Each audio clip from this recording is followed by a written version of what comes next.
Another cultural and individual difference, not Hofstede anymore, this is just a different concept, a different theory, is called locus of control. As the environment around you changes, you can either attribute your success or failure to things you have control over, mainly yourself, or to forces outside your influence.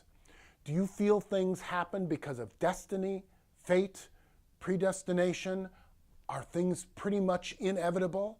Are we pretty much programmed to our behavior? Are we powerless to change our world? Or can we realistically think that our choices will change things? If something is unsatisfactory, can we change it? Or must we accept it? Do you feel driven to take action to change things? Or is it better to accept that things are the way they are?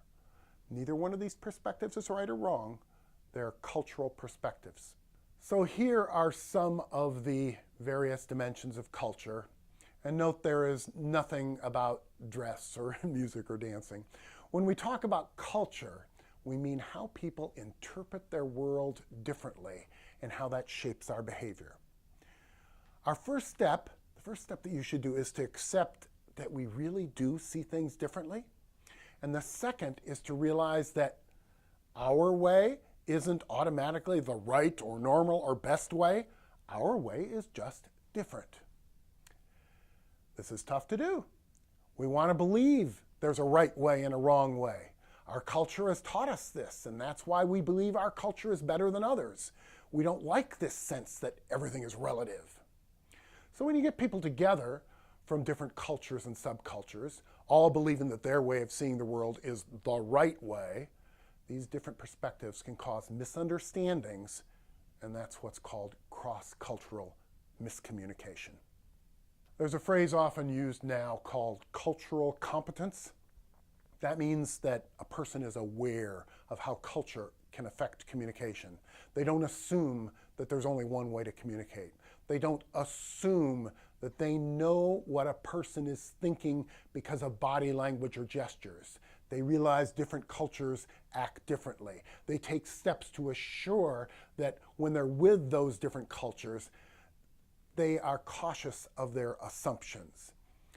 In an increasingly globalized world, we look for leaders who have this cultural competence. One thing's for certain, if you're a public manager in the United States, you're going to often deal with groups from different cultural backgrounds than yours. This week, we're going to take our first step into the management arena with something we call a diversity audit. Remember, this class is about managing diversity. You're going to look at an organization, preferably one that you currently work in or have worked in, and you will identify what it's currently doing in this area we call diversity. You have to know what's being done now before you can propose change. So what's happening in your organization now? What attempts are being made to manage the reality of diversity? Are there required trainings? Of who? How often? Are there posters on the wall reflecting different values? Is there any kind of affirmative action program? Is there a diversity officer or a diversity office or affirmative action office? Is there workshops or training in the law? Is there a complaint system of some kind? The readings in this section are critical. They're going to help you address this concept of a diversity audit. You don't have to follow their formats, but they provide ideas. The diversity audit will make up the first part of your diversity management plan because, as I said, you got to know what's happening now before you can propose changes. And these readings give examples of what a diversity audit is. The web readings are very short, but give you a sense of the kinds of questions you might ask as you do your diversity audit.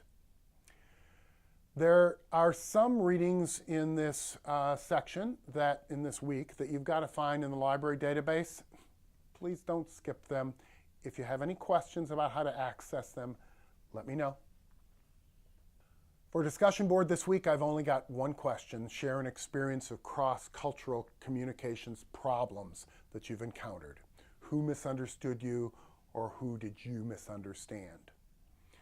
The diversity audit is a 2-page memo that describes how an organization, preferably yours, addresses diversity. Summarize the organizational activities, such as trainings, celebrations, posters, websites, diversity offices, communications, how often, who does them. You'll post this audit onto Blackboard on Saturday, and then on Sunday read what other students' organizations do. And as always, Sunday night, you submit your reflective journal. Make sure to note in the journal the readings that you felt were most useful or intriguing or triggered some other thoughts for you. Connect these concepts to your own experiences, because that's where learning takes place, when you make those connections. Thank you.